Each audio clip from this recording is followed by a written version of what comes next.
Kakak teteh kudu waspada ya. Jadi kakak teteh anu boga riwayat hipertensi atau darah tinggi. Ternyata si hipertensi ya bisa ngerusak organ ginjal.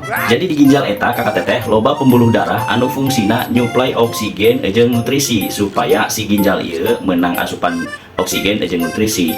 Jadi lamun misalkan pembuluh darah anu aya di ginjal iya jadi rusak, nah jadi si oksigen jeung nutrisina henteu nyampe ka organ ginjal sehingga si ginjal eta fungsina jadi terganggu, mangkana terjadilah anu ngaranna gagal ginjal.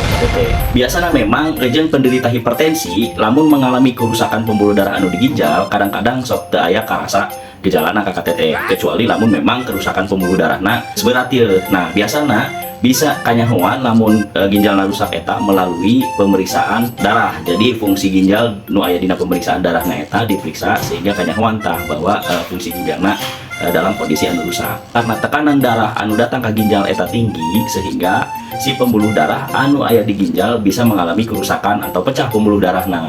Nah eta kakak teteh anu nyebabkeun kunaon si ginjalna jadi rusak. Maka kakak teteh kudu ngajaga kesehatan. Jadi hal-hal anu bisa mengakibatkan tekanan darah kakak teteh anu aya riwayat darah tinggi jadi semakin tinggi eta dihindari kakak teteh.